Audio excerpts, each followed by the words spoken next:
तलहार में टिन ॼणनि जे हादसे में फौत थी वञण वारे वाक़े ख़िलाफ़ शहर में शट डाउन हड़ताल करे एहतजाज कयो वियो। बदीन भरिसां दरगाह शेख उमर रोड ते 6 मार्च ते ॿिनि कारनि जी टकर जे नतीजे में तलहार जा 3 नौजवान अवेस पुट महमूद चांग, राफ़े पुट आसिफ जमाली ऐं सुफ़ियान पुट तारिक आरई फौत थी विया। वाक़े जो वारसनि पारां बदीन थाणे ते केस दाख़िल करायो वियो, पर केतिराई ॾींहं गुज़रण बावजूद बदीन पुलिस जवाबदार गिरफ़्तार करण में नाकाम वई। वारसनि पारां शट डाउन हड़ताल जे सॾ ते सिंध तरक़ी पसंद पार्टी, सिविल सोसाइटी, सियासी समाजी मज़हबी तंज़ीमुनि ऐं शहरनि पारां हिमायत जो ऐलान कयो वियो ऐं जवाबदारनि जी गिरफ़्तारी जो मुतालबो कयो वियो। सिंध हुकूमत पारां शहीद सहाफ़ी अज़ीज़ मेमण जे क़त्ल केस बाबति जुड़ियल गॾियल जांच कमेटी जी सिफ़ारिश बाद अदालती हुकुम खां पोइ अज़ीज़ मेमण जी ॿीहर पोस्टमार्टम कराइण लाइ क़बर कुशाई कई वई। क़बर कुशाई लाइ डॉक्टरनि जी 3 रुकनी टीम PMC अस्पताल नवाबशाह जे मेडिकल सुपरिटेंडेंट जी अॻवानी में पहुती, जंहिंमें फॉरेंसिक मेडिकल जो प्रोफेसर ऐं पैथोलॉजिकल प्रोफेसर शामिल हो। क़बर कुशाई secretary health Sindh, registrar high court, district and session जज नौशर फेरोज़, सिविल जज कंडियारे ऐं जुडिशियल मजिस्ट्रेट कंडियारे ऐं उन खां अलावा गॾियल जांच कमेटी जे मेंबरनि जी निगरानी में कई वई। कोट गुलाम मोहम्मद लॻ हिंदुनि जे कब्रिस्तान भरिसां तेज़ रफ़्तार कार शहर खां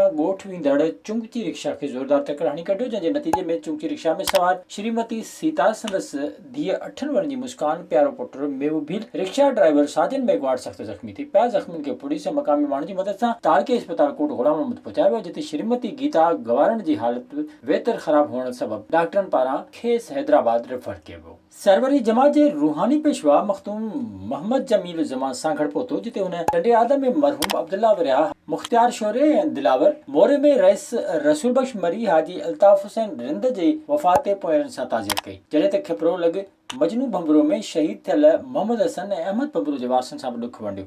बाद में चीफ ख़लीचे सईद नूर मोहम्मद शाह सां भाउ उमीद अली शाह जे वफ़ात ते ताज़ियत कई, जंहिं बाद मुख़्तलिफ़ सियासी ऐं समाजी अॻवाननि सां मुलाक़ातूं करण बाद हू हाला शरीफ़ रवानो थी वियो। विज़िट कयो अवामी आवाज़ मीडिया ग्रुप जी वेबसाइट awamiawaz.pk